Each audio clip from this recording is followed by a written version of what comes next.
Hello guys, in today's video I will be showing you how to manage the sensitive media section on your account on Xtwitter easy and quickly. So first enter Xtwitter,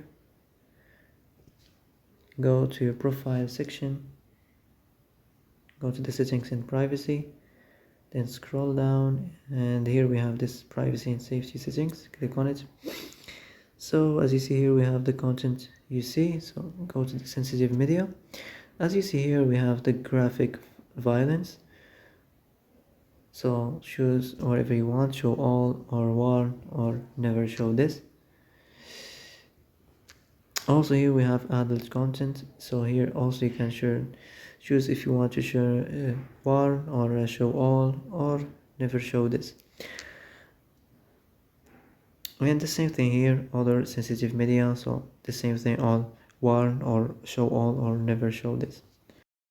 And that's it for today's video. I hope this is the answer you've been looking for.